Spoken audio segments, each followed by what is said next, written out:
sir, kung may mga plano. Plano sir, makauwi na sir sa pamilya sir.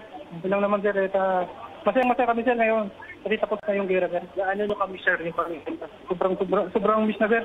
Ilang buwan ba kayo dito nakastay sa Marawi sir? Simula May 23 sir, simula nung pag-gera dito sir. Wow, May 20. Ayun nga tiyak, so since day one. Since day one. 6 days short of 6 months. Exactly sir, halos 5 buwan kayong naiwan dito sir. So, talagang hinihintay natin itong araw na to, sir. Ganun ba? Yes, sir. Hinihintay namin po, sir. At masaya kami at binikita kami ng namin, sir.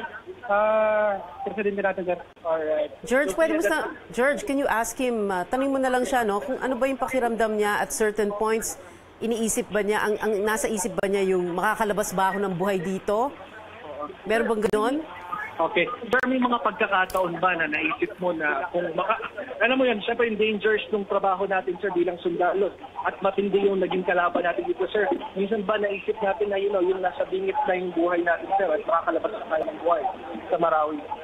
Minsan, sir, naisip din namin, kaya lang inisip din namin yung unang-una yung pamilya at saka yung sambayanan, sir. Yung inisip namin. Kung hindi namin gagawin yung pagkulang namin, sir, parang kukubi na terorista itong Marawi, sir. Kaya pinaglaban namin, sir. Anong inspirasyon natin para magpatuloy na lumaban, sir? Unang-una, sir, yung pamilya, sir, saka yung magiging anak mo, sir, anak namin, sir, na susunod na generation, sir. Ilang taon na ba yung sir? 11 po, sir. 11 years old. Alright. Yun po, yung one of the things that we talked to here, since day one, nandito na siya sa Marawi City at nakipagbakbakan nga dito sa mga miyembro ng Maute Group. And of course, gaya nga ng sinasabi, they're really excited after this. And ang gusto nila ay makabahagi na o makapiling na nila muli yung mga pamilya natin. So, nandito si Colonel Romeo Browner sa katabi natin ngayon. Subukan natin kausap para humingi ng detalye. Ano? Yeah. Kasi yung mga bihag, natitira na talagang nakuha na po. Pilit po nating rin-rescue yung mga bihag na ito. At sa ngayon, yung mga na-rescue po natin ng mga bihag ay safe na. Binigyan po natin sila ng medical attention na kailangan nila. And so, nadalaw rin ng ating Pangulo kanina, mga hostages. At tuwang-tuwa siya dahil may mga bata.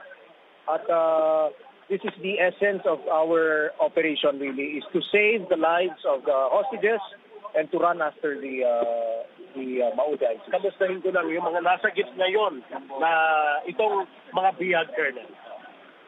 May mga nasa gitna na mga bihag? Ongoing pa rin yung operation natin. Sa ngayon, wala pa tayong confirmation, but ongoing yung operation natin. Ongoing. So, what's next after this? Malaya na po Marawi. Ngayon po ay sisimulan na natin yung clearing operations, meaning we are going to clear the area of IEDs and unexploded ordnance. And then yung ating Department of Health will come in to sanitize the area dahil marami pa rin mga sakit dito sa main battle area. And then we will move on with the rehabilitation of Marawi City. So, paano yung mga bangkay? Yung mga nandito pa sa loob, anong mangyayari dito, Colonel? Well, i-recover natin yung mga bangkay at bibigyan po natin sila ng karampatang mga yung mga kung sila po ay Islam, bibigyan natin ng mga Islamic rites for their burial. At kung Kristiyano naman po ay gano'n rin po ang gagawin natin. Assessment team, papasok na po. Pwede na po pumasok to assess kung ano po ang sitwasyon dito sa lungsod ng Marawi, particular yung mga nasira. Colonel. Pumasok na po actually yung mga assessment, damage assessment teams natin kahapon. At tuloy-tuloy yung gagawin nating assessment, damage assessment of the city, nang sa gayon ay maging input ito sa ating rehabilitation. Colonel, ano po mensahe ninyo, lalo na sa mga kapatid nating Maranao? Well, ang mensahe po natin sa mga kababayan nating Maranao is that wag po kayo mag-alala, please be patient. Kasi po ay gagawin natin yung trabaho natin na mag-clear po ng area bago po kayo makabalik. We will start with the clustering of barangays. And the barangay officials will come in para sila po yung katulong natin kasama ang local government in the rehabilitation of Marawi. Sir, let us a clarification, sir. Ibig sabihin, sir, liberated na yung Marawi. We will do sting operations, no? Meaning we will make sure na wala na pong natitirang mga Maute ICs at i-rescue po natin yung mga remaining hostages. And of course, we will make sure na wala ng stragglers, no, na maiwan. And then, of course, yung mga IEDs and unexploded ordnance. So far, Colonel, ilan na lang yung mga stragglers na natira ngayon doon sa main battle area? Sa ngayon po, wala pa akong figure, but as of last night, meron pang mga 30. Pero kung mapapansin po ninyo, tuloy-tuloy yung operation natin. So, sa ngayon, I don't have any figures yet. Wala po pong updates. So, sa mga sundalo police, parameters lang ng declaration. Ang naging parameters ng declaration. This was brought about by the killing of the two main leaders of the Maute ICs, si Milon Hapilon and Omar Maute. Sir, mahina na sila, sir, because wala na yung four leaders. Mahina na, wala na yung, sabi nga ni Chief of Staff, ito yung center of gravity. They were the ones who were binding itong ICs Maute together as a terrorist group. Sir, is it very symbolic yung pag-declare ngayon ng Pangulo na liberated na marami dahil meron pa ongoing operation, meron pa struggle? Well, yes. Dahil hindi naman po talaga natin pwedeng 100%, no? Na siguruhin malinis na malinis, no? Because just like in World War II, no, na-deklara na tapos na po yung World War II, ay may mga strugglers pa rin. So that is what we are going to focus on for the next few days. Hanapin natin yung mga Maute ICs na naiwan, and then we will rescue the remaining hostages. sir, message sa mga sundalo. Sabi na pwede na silang bumalik after the hindi pa po pwedeng bumalik kaagad-agad ang mga evacuees, no? Last week nagsimula na yung ating Brigada Marawi, kung saan po tayo naglinis ng mga barangay na cleared. Kasama natin dito yung mga barangay officials, mga Philippine National Police and other agencies ng gobyerno. And then from here, the damage assessment teams will come in also. Our EOD teams will come in to clear the area of any IEDs. And then, saka pa lang po makakabalik yung mga residente dito sa cleared areas. We would like to emphasize na hindi po lahat ng lugar din Marawi City ay pwedeng balikan kaagad-agad, no? Especially dito sa main battle area ay mukhang matatagalan pa ng konti dahil nga po nakikita po natin yung destruction na nangyari. Then we will depend on the approved development plan, master development plan of Marawi City.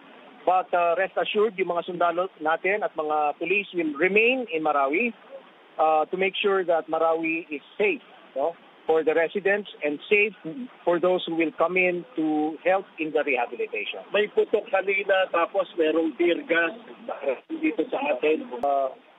Tapos na po itong problema ng Maute ICs. No? They cannot be victorious anymore. Okay? Wala na po. Patapos na po. Sir, natin na po yung dalawang bangkaya, Milon at Maute. Nandun pa rin ho sa Joint Task Force, sa Trident. Pero bibigyan po natin sila ng Islamic rights, no? Dahil rinirespeto po natin yung kanilang religion. And in fact, ang ating imam will do the rights. Messages mga sundalo po. Well, of course, pagamat ito nga, nag-celebrate tayo, no? But really, we have to bear in mind yung sinabi ng ating Pangulo na wala talagang panalo dito sa gera na ito. No? In fact, nalagasan tayo, mga sundalo at mga pulis. Alalahanin po natin yung mga kasamahan natin na nasa palad at ipagpatuloy pa rin natin yung kampanya natin sa terorismo. Thank you. Wala nang fighting. Yeah. Wala nang fighting. Wala nang klaseng fighting na lang naiiwan. George? Yes, Pia. So that's Colonel Romeo Bronner, the Deputy Commander of Joint Task Group Ranao. So he's telling us na symbolic lang itong isinagawang declaration ng Pangulo. This is a strategic declaration to show that Marawi City is really under the control of the government. There's no way the remaining Maute fighters can win in this fight. So, primarily, ang sinasabi niya, ginawa itong declaration na ito is because nakuha na nga yung ang leaders ng Maute, ISIS-inspired Maute group na sila Isilon Hapilon at si Omar Maute. At dagdag pa dito, talagang naniniwala daw sila na wala na talagang kakayahan itong nagtitirang Maute fighters na lumaban pa at manatili na... So George, itong sinasabi niyang liberated is a strategic statement. Ito yung sagot niya doon sa tanong mo na kung yung liberated na ang Marawi, is that the same as the war is over? Because you were saying na, and he pointed out, and so did the other media elements there, that like you said earlier, meron pa rin gunfire, there were still military operations going on at this time. That's correct. Yeah. Sabi nga niya kanina, hindi pa siya nakakakuha ng update kung from the remaining fighters ba ay may dadagdag na napatay sa Maute Group at kung naligtas na ba yung sinasabi kahapon ni General Anyo na around 22 hostages. Kasama, hiwalay pa doon yung mga sinasabing dependents o kamag-anak noong mga natitirang Maute fighters sa loob ng main battle area. So binabanggit niya tuloy-tuloy pa rin yung operasyon doon sa loob ng main battle area at hindi daw sila titigil hanggat totally maubos nila yung kanilang kalaban at ma-rescue primarily yung mga civilian sa main battle area. Right, George Cahiles, babalikan ka namin. Kausapin lang muna namin si Marawi City Mayor Majul Gandamra. We'll go back to George Cahiles in just a moment. Mayor Gandamra, magandang hapon po sa inyo. Magandang hapon po sa inyo at sa mga nakikinig. Mayor Gandamra, 148 days ago on May 23rd, that late afternoon po, kausap ko po kayo during CNN Philippines Breaking News when the attack first happened. Now, today, just moments ago, President Duterte is declaring that your city has been liberated. What is going through your mind, sir? Ano po yung nasa isip ninyo ngayon? Well, tayo po ay nagpapasalamat. Mixed feelings po dito sa pag-liberate na-liberate po Marawi City. First po, talagang masero tayo dahil napatay na po ang kanilang mga leaders at ito ay senyales na patapos na po ang kaguluhan dito sa Marawi City. Nandito po ako sa Ground Zero. Pangalawa po, doon naman ho sa mixed reactions ay talagang nakita po ang laki ng pinsala na naitulot ng kaguluhan dito sa Marawi City. Kanya po talagang masakit sa aming kalooban na nangyari ito sa aming syudad. But with the pronouncement of the President that ayusin mo niya, ay tayo po ay maasa na maayos bumangon ng Marawi City. Kanina lamang, Mayor Gandamra, kausap ni na George Cahiles ng iba pang media doon sa Marawi, si Colonel Romeo Bronner ng Joint Task Group Ranao. At ang tanong kasi ni George sa kanya, kung ang statement na liberated ng Marawi, ang ibig bang sabihin nito, kapareho pa ba ito ng the war is over? Sabi niya, liberated ang Marawi is a strategic statement. So, are we supposed to understand this as para bang pangpa-low moral halimbawa sa mga tinatawag na stragglers? Because they're saying, the military is saying, meron parang mga 30 terrorists, yung mga miyembro ng Maute ISIS group doon sa loob. Pampalow moral ba? Para mag-surrender na sila or para makuha na sila? How do you see this, sir? Well, I would say that strategically liberated ako ang Marawi City. Kaya po dahil kahit may sinabi mga leaders nila ay nanguta na po at natitira na po yung kanilang mga tao and I think low moral na po sila. At yung statement po ng ating Pangulo ay talagang nagbibigay ng moral, makakain moral sa ating mga kasundaluhan. So I would say na in a few from now, today or the next day, matatapos na ho. Based doon sa aming observation, dahil nandito ho ako sa loob ng Ground Zero, yung saan dati po ay hindi ito napapasukan.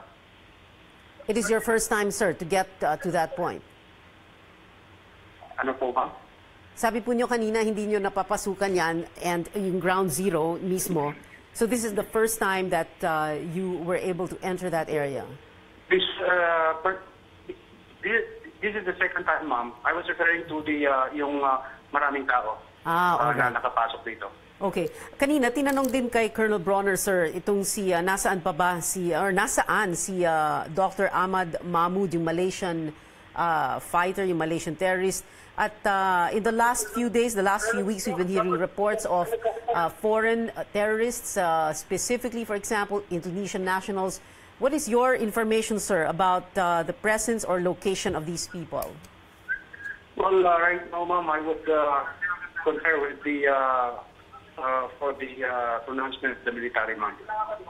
Mas alam po nila in terms of determining kung andyan pa rin ho yung sinasabing foreign terrorist. Okay. And Mayor, you knew that President Duterte would be declaring that Marawi is liberated before he made that statement moments ago. Opo, we were informed by the military that there will be a this event mangyayari ngayong araw, and that's the reason why po ay nakabalik po tayo agad from Manila, but because we are supposed to present our comprehensive master plan before the secretaries of Malacanang, and last night po ay dumating po ako sa Manila, hindi nakabalik po ako ngayong umaga dahil dito sa event ito. All right. What else can you add, sir? What else do we need to know? What else would you like to tell us? Well, ito po ay nagpapasalamat sa ating mga kasundaluan at kapulisan, lalo na po sa ating mahal na presidente, dahil sa pagtatapos ng, I would say, strategically, pagtatapos ng kaguluhan dito sa Marawi City. Nang sa ganon ay makapagsimula na po na mag-rehabilitate, mag-reconstruct at ibangon ang Marawi City. Maraming salamat po. Sa lahat ng mga tumulong ay tayo po ay nagpapasalamat sa citizens of Marawi City. Lalo na gusto kami po ay nagpapasalamat.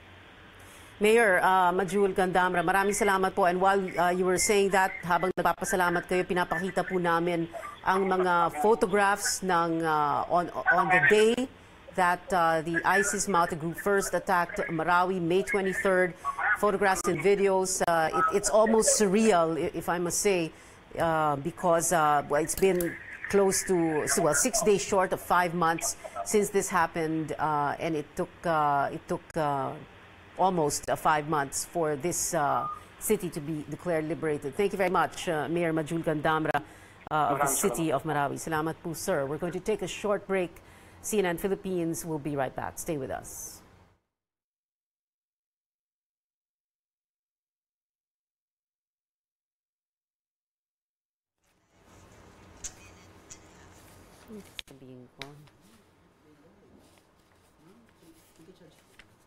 Yeah.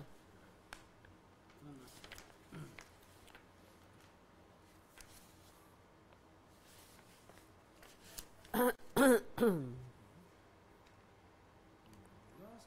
my God. Ano yung last minute? What? Yung commercial natin. Okay. Meron pa tayong epilag, ma'am.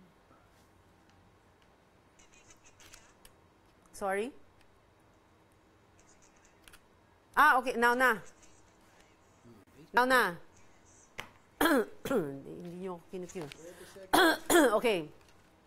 Now, welcome to Facebook Live, CNN Philippines News. CNN Philippines breaking news. President Duterte moments ago declaring that the city of Marawi has been liberated.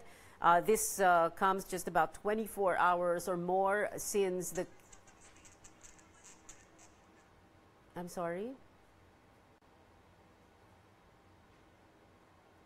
What is that? Check. Last 10 seconds na lang, ha?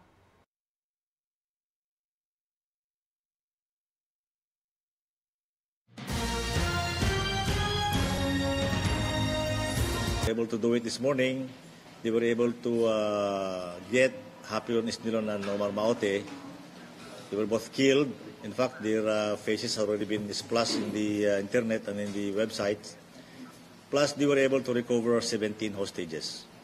So, the circumstances behind yung pagpiling po nila? It was an operation because yesterday they were able to get a testimony from a hostage that was able to escape.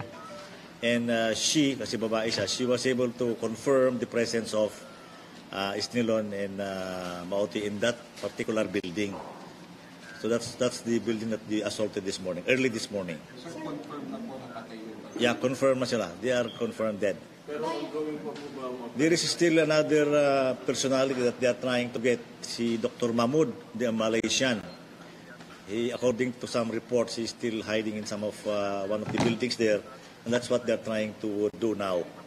Sir, ano ang implication nito? Kung pagkamatay ni... Ang implication nito ay malapit na matapos yung Marawi incident natin, and we may announce the termination of hostilities in a couple of days. Sir, they were killed via ground operation? Or Yeah, of operation. No, not strike. I think they were killed by the soldiers. Sir, ilan po yung hostage yung natitira?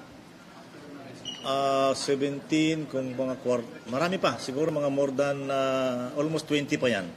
Because according to some reports last week, mga 40 pa yan, so minus 17 plus 1, so 18. Meron pa siguro mga 21, 22. na-recover na po yung si Omar at saka si Salim? Hindi pa.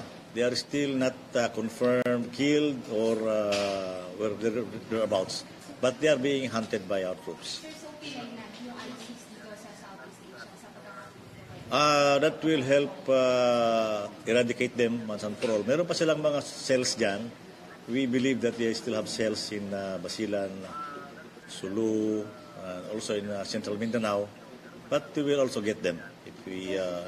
Would they be subjected to the DNA test kasi may mga reward po sa Yes, they will be subjected to DNA test because there are rewards coming from foreign country and also from us. I think Maute has 5 million pesos reward on his head. Isnilon has a $5 million reward on his head, plus another 10 yata from the government. So that's huge money. Sir, with the taking of Apilon and Maute, mga kailan ma-lift yung martial law? No, we are not talking about lifting martial law yet. Tingnan pa natin. We are only looking in the immediate aftermath of the killing of these two leaders. We may be lifting or maybe announcing the cessation of hostilities in Marawi City within this week.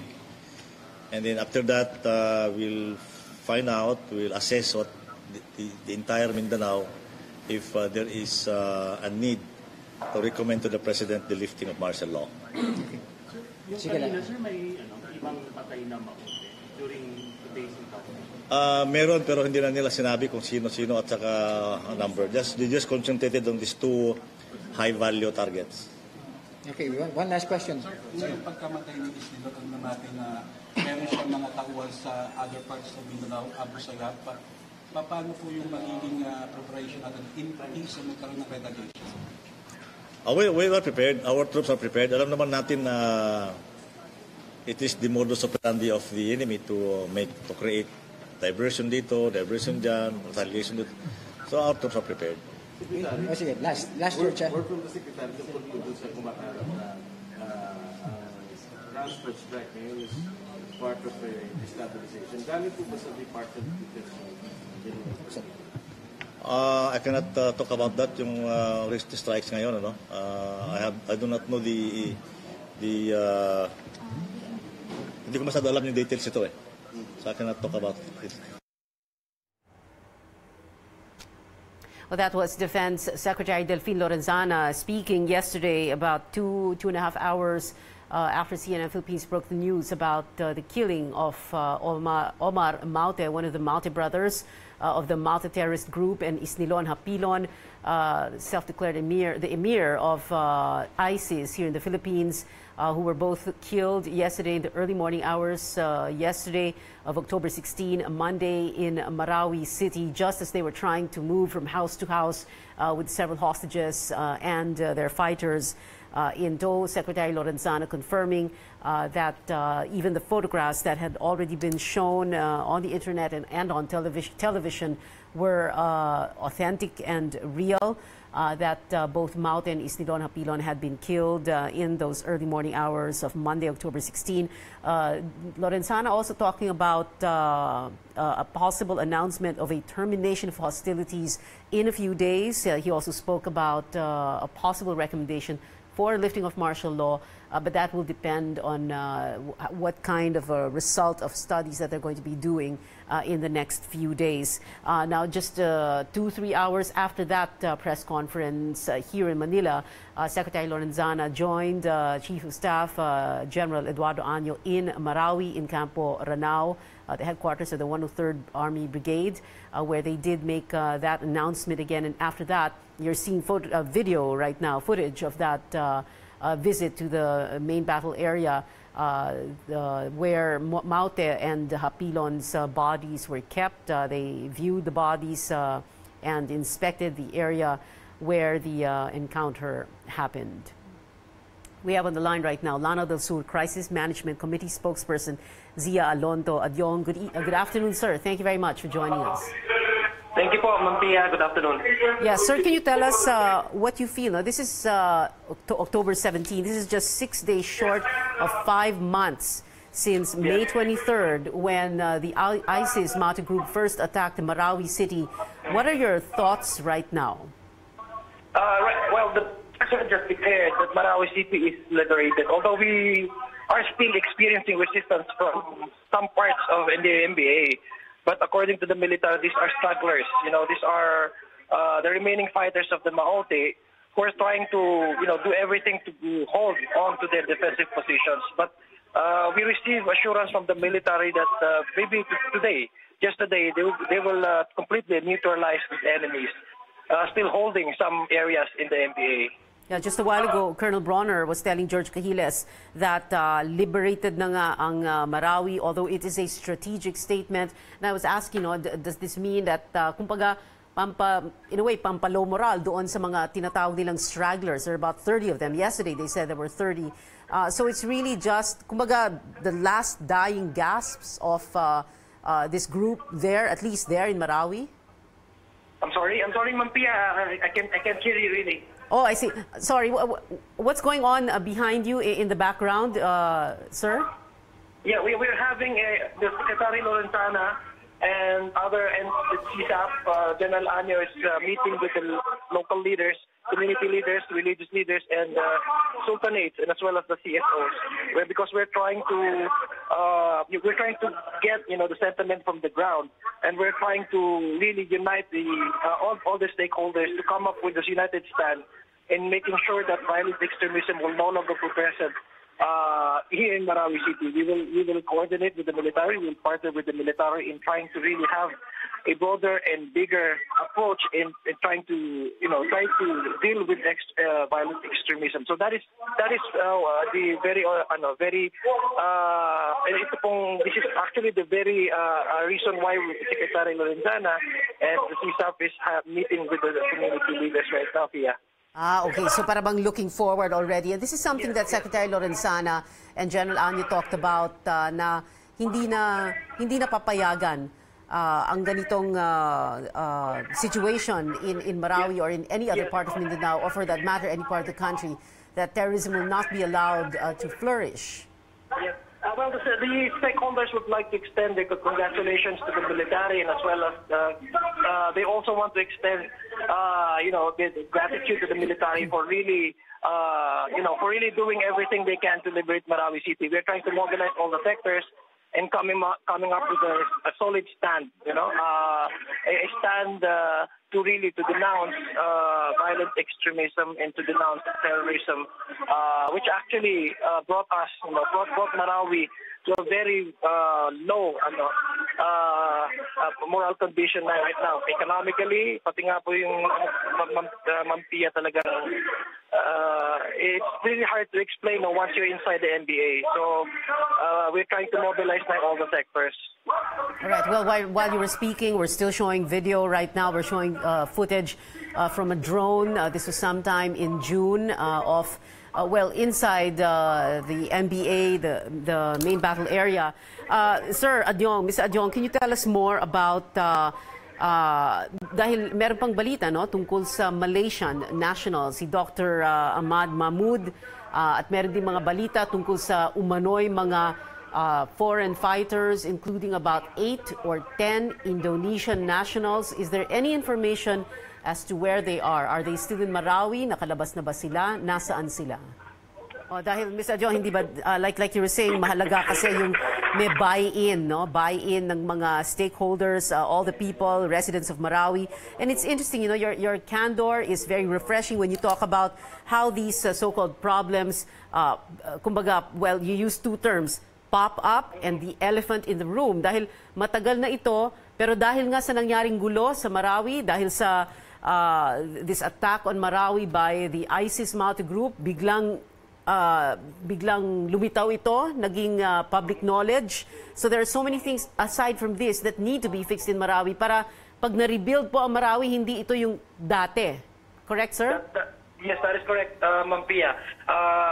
Gusto ko natin talaga na once we rebuild Marawi, the design of new Marawi would generate, economic life to adjacent municipalities.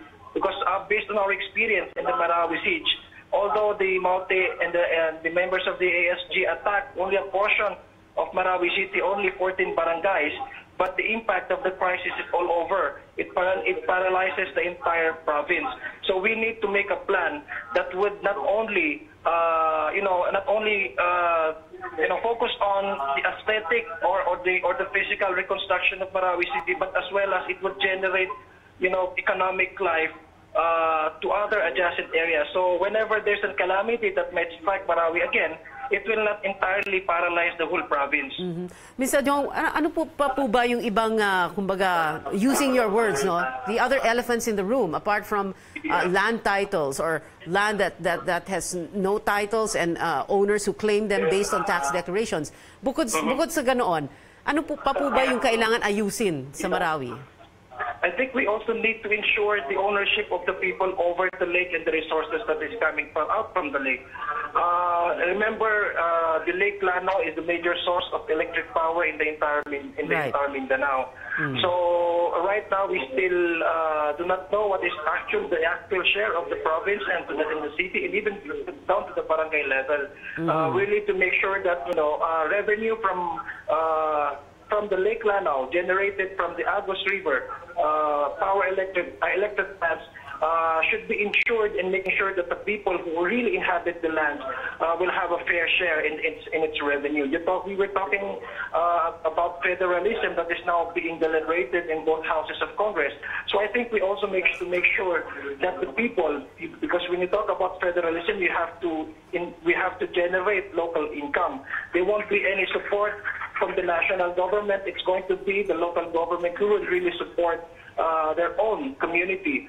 So in order for us to really materialize and make sure that federalism is applicable in the ARM, or at least in Lanao and Marawi City, we really have to address the issue on the ownership of the lake as well as the revenue that is collected from the Agus River or the Agus power plants. That's interesting, Mr. Adjong. Bukod sa land titles, isasama na rin po ba ninyo ang vehicle registration? I'm sorry? Vehicle registration? Yes. Yung mga sasakyan.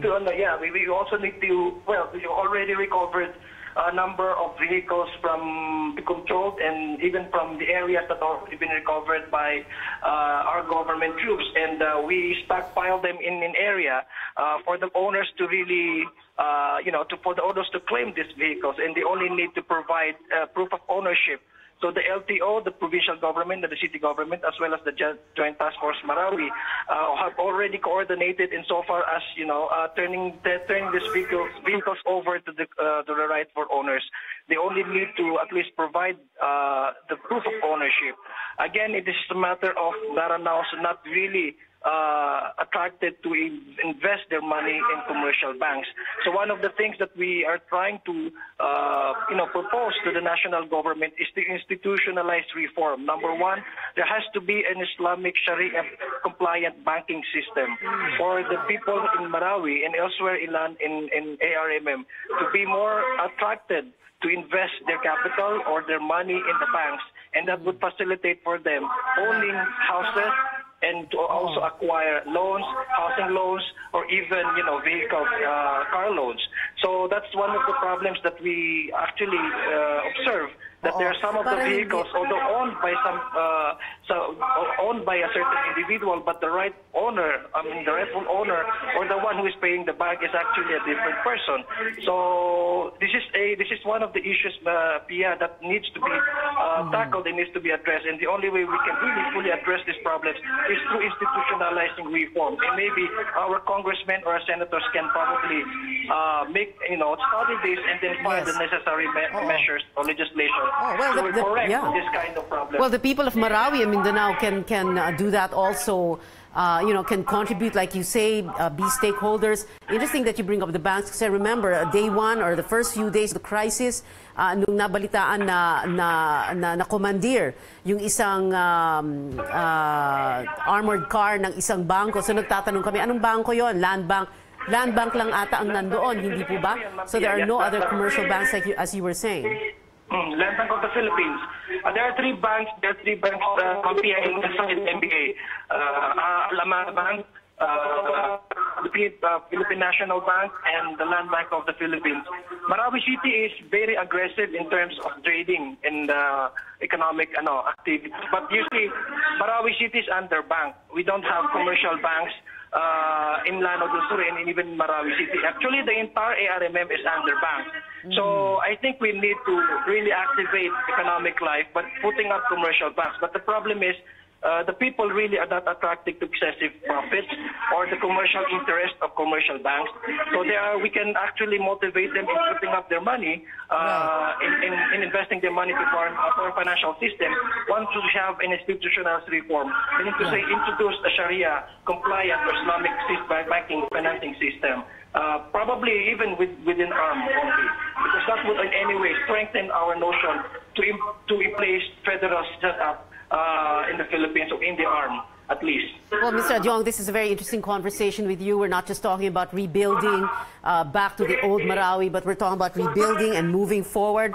You're talking about land titles. We're talking about, like you said, ito yung mga dati ng elephants in the room, land titles, vehicle registration, the underbanked system of Marawi, that there are no commercial banks there. You're talking about rebuilding so that we can have a thriving economy in Marawi and in surrounding areas.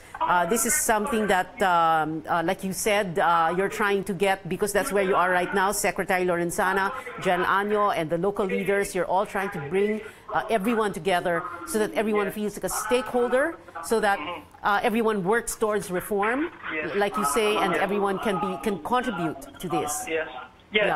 That's correct. Yeah, because we're trying to institutionalize reform in order for us to really, go on and make the long-term plan in reforming not only Marawi City but the entire ARMM. These are long-term plans that can reinforce the solution that we're trying to trying to formulate. This is what part of the things that we are saying that we have to have a bigger and broader approach in dealing with violent extremism. Remember, violent extremism is fueled by poverty, and because of lack of opportunities, many people, young people even, are attracted to these terrorist groups. And we know that the terrorists have been using the narrative, of social injustice, etc., to attract, young people, to attract audience. So we know for a fact that these terrorist groups do not have a national liberation agenda. So we need to disarm them all possible groups for them to attract audience. We need to disarm them, and we need to make sure that the people are not being neglected, and we need to instill and to introduce societal reforms in the form of like what I have said, in the form of tapping into these financial institutions, creating jobs and reactivating economic activity, because that's the only way we can truly defeat violent extremism, which is fueled again by poverty and lack of opportunities. The only way to defeat violent extremism, at the same time, the only way to rebuild back better to a better Marawi. Mr. Zia Alondo Adyong, the spokesperson of the Lanao del Sur Crisis Management Committee. Thank you, sir, for joining us here on CNN Philippines And thank you for granting us these so many interviews over the last 5 months, almost close to 5 months since this crisis began. Right now, we're going to be bringing to you this story, ground zero of the crisis, with the Maute Group, Marawi City. It was also a paradise for many. It was known as a tranquil place dotted with beautiful mosques even being called, and it was at one time called the summer capital of the South. Our Maite Rodriguez looks back at the beauty of Marawi.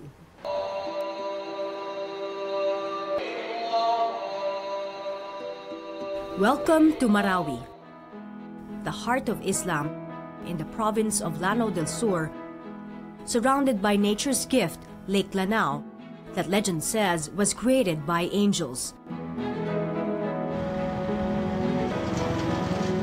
Bounded by the cities of Iligan and Cagayan de Oro on the north and Pagadian and Zamboanga on the east, it was founded in 1907 and named Dansalan, which means a place of destination.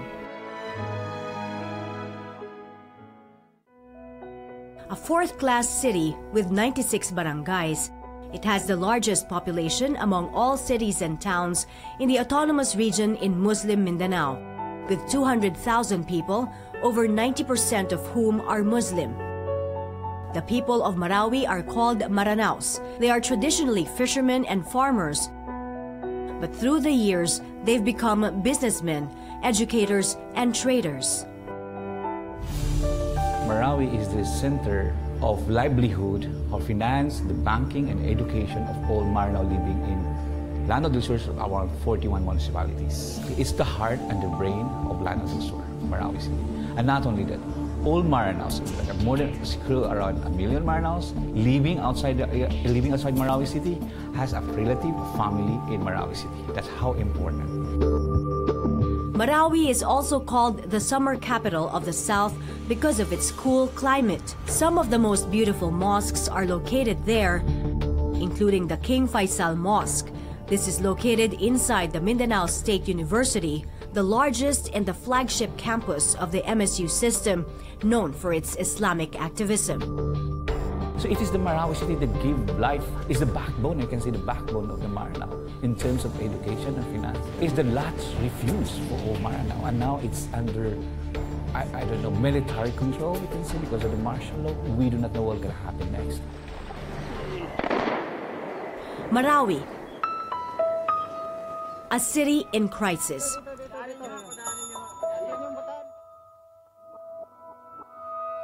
And the Maranaos, amid terror and chaos, are standing strong in faith for their loved ones and the city they call home.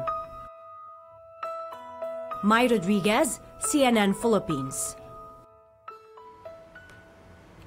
Just a while ago, we spoke to Zia Alonto Adyong, the spokesperson for the Lanao del Sur Crisis Management Committee.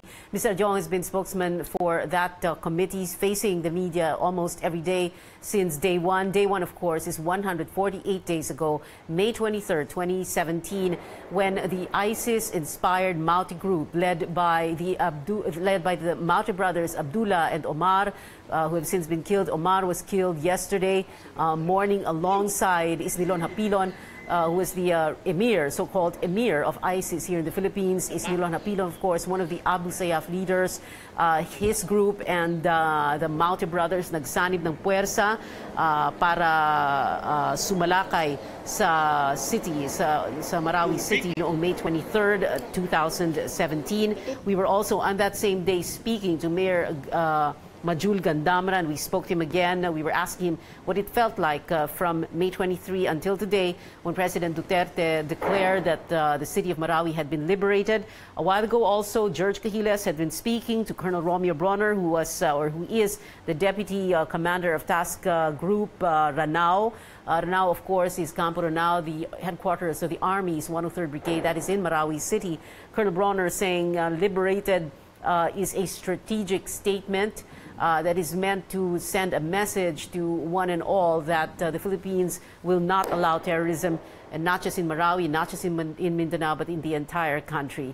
Also, Zia Alonto Adyong talking about how it's important to rebuild not just the physical structures or the physical infrastructure of Marawi, but also to rebuild back to a better Marawi. For example, to settle the problems of what he called elephants in the room, like, for example, land titles, land registration, vehicle registration, the payment of the use of electric power, Lake Lanao, for example, also the banking system.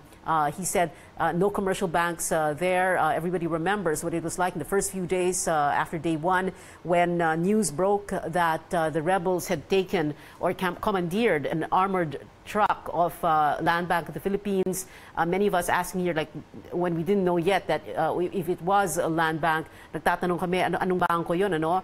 At ang sinasabi na nga sa amin, walang ibang bangko doon sa Marawi, kundi nga yung Land Bank and the other local banks. So Zia Alonto Adyong talking about how important it is.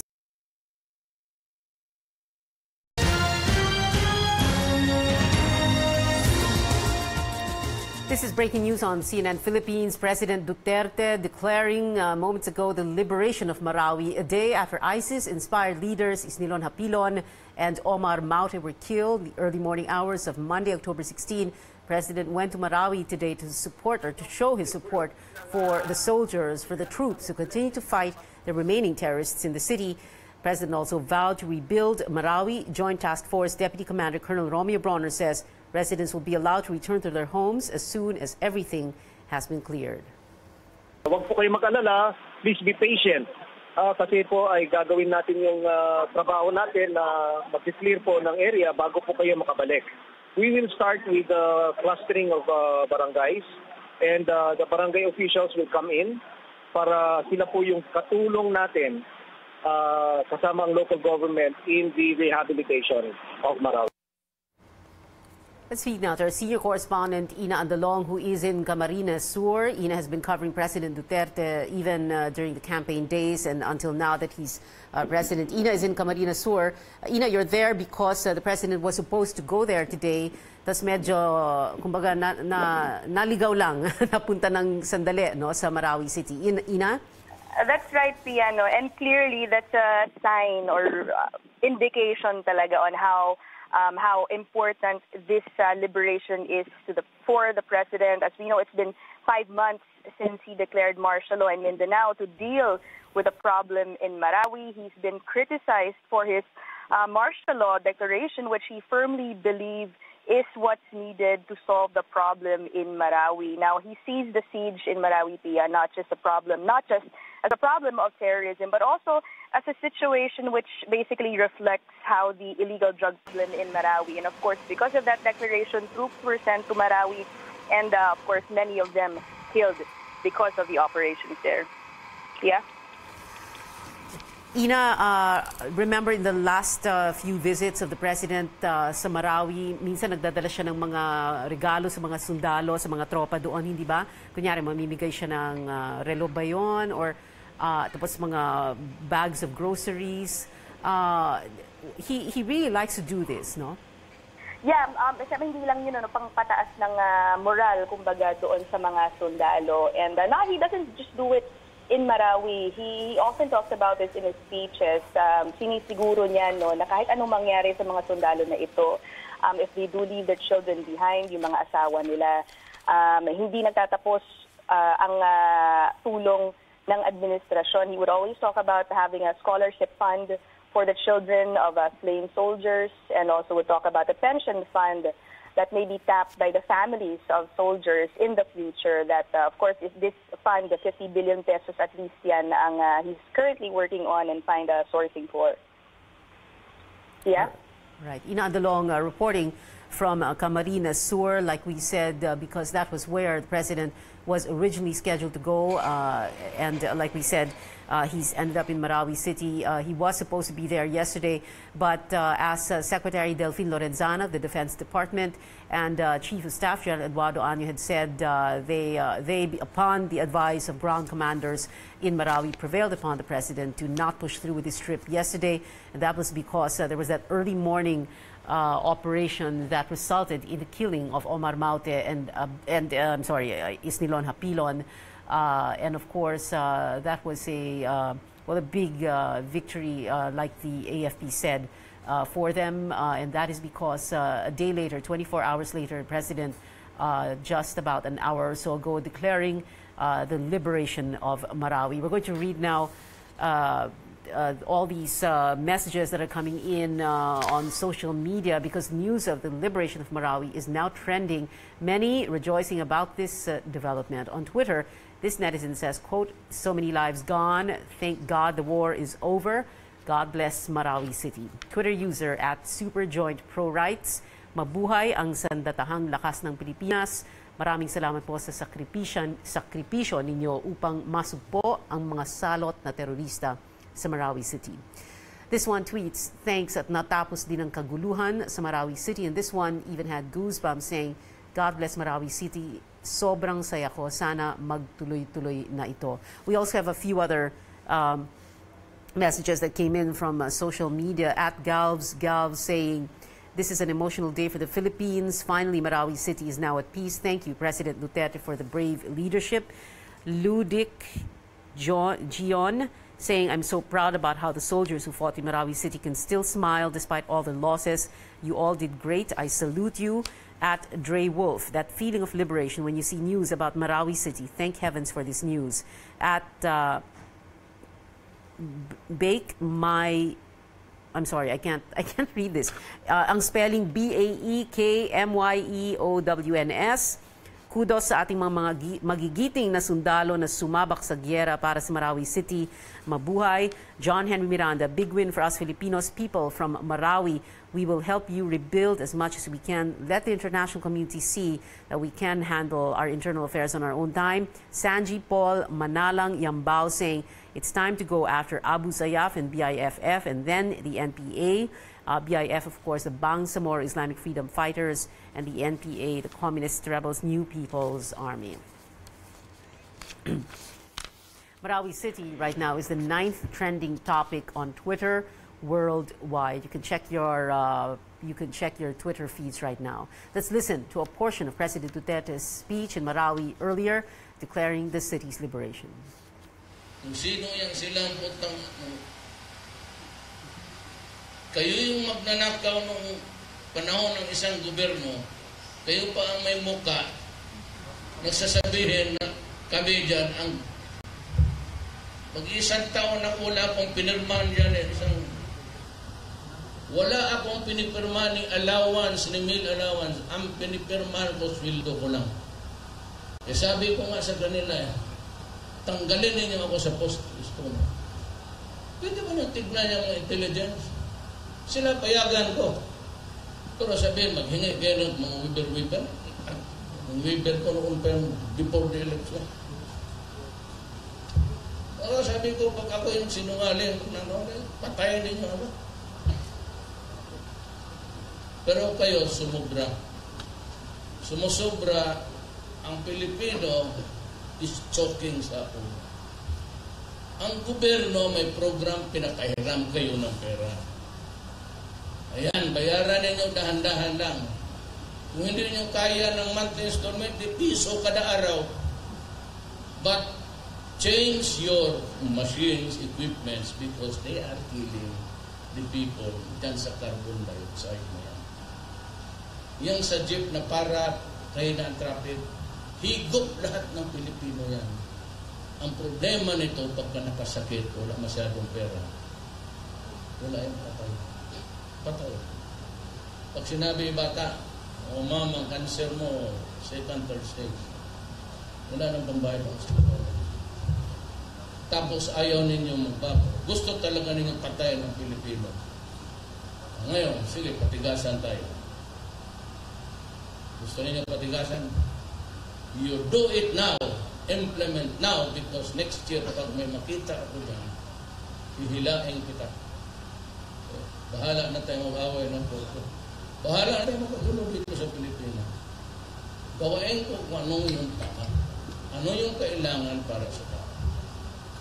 Now, dito sa Marawi, ang masakit sa akin ganito. Okay man yung first of all, I apologize to the Maranao people, pati yung brand ko, si Dubs. Hindi namin ito ginusto. Ito, sa kabinet ka eh. Alam mo ang istorya. Sino ba may gustong sumira sa bahay mo dito, Dabs? Magkapareho tayo. Alam mo man yan. Ayaw namin makipag-away ng kapwa Pilipino. But the fact is, inunahan ninyo ang gobyerno. Naglagay kayo ng reserba dito. Hindi ko malaman yung mga opisyal ninyo kung alam nila o hindi. Basta ang problema, nalaman ko na lang na mabigat kasi umabot ng 4 na buwan halos ang away. Inyong sabihin na ilang taon yung tunnel na yan. Wala bala nakasabi sa amin na bantay kayo dyan kaya may iniipon. So it's really a question, hindi kayo lahat.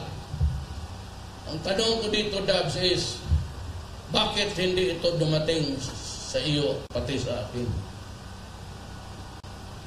Saan nagkulang ang gobyerno? Intelligence.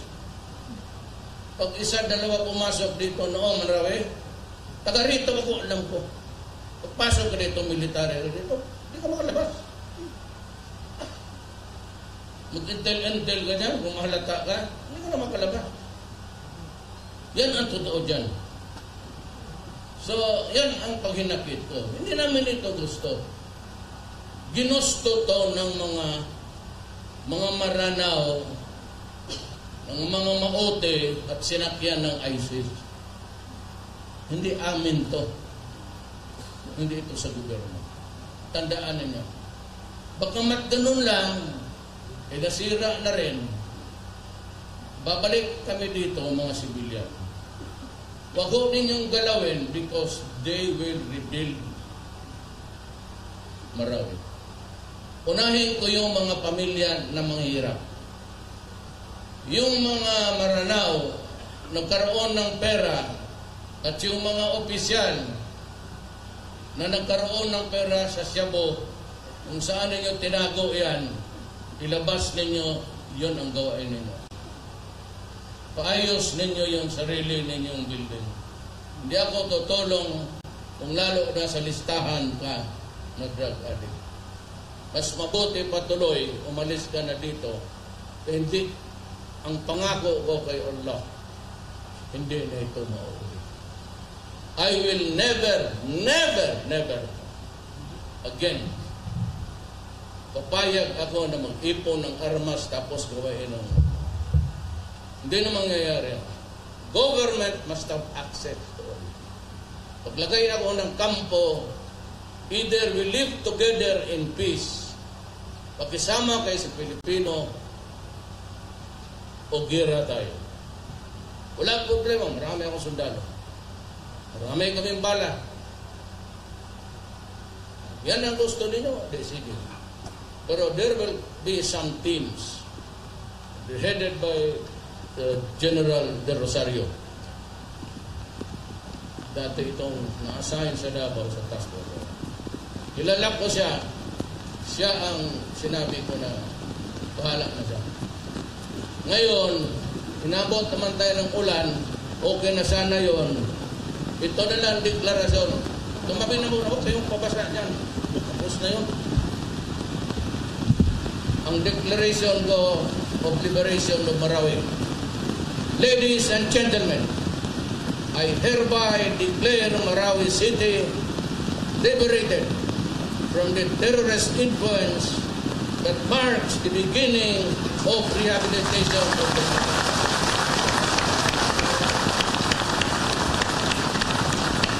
Huwag na natin itong ulitin kailan sa panahon ko dapat tayo. Government must have access dito sa lugar. Next started yung mga komunista pati ang bakila. Pusin na lang natin. Mga minahal ko, sundalo, ulit. Ang problema ko, ang nasugatan ngayon. Marami yan. Hindi ba napagkat? I can guarantee you, sinasabi ko na sa inyo ngayon, walang iwanan. ipopwesto ko silang lahat. 6 days short of 5 months since May 23, 2017, when ISIS-inspired Maute terrorists led by Isnilon, Hapilon, and the Maute brothers, Omar and Abdullah, attacked the city of Marawi. The president there, moments ago, just in his own words, declaring that Marawi city has been liberated from terrorist influence. The president speaking before troops in what was another surprise visit. Well, not exactly a surprise visit. Just yesterday, Delphine Lorenzana, the Secretary of Defense, and the Chief of Staff General Eduardo Anyo said the president wanted to go to Marawi yesterday.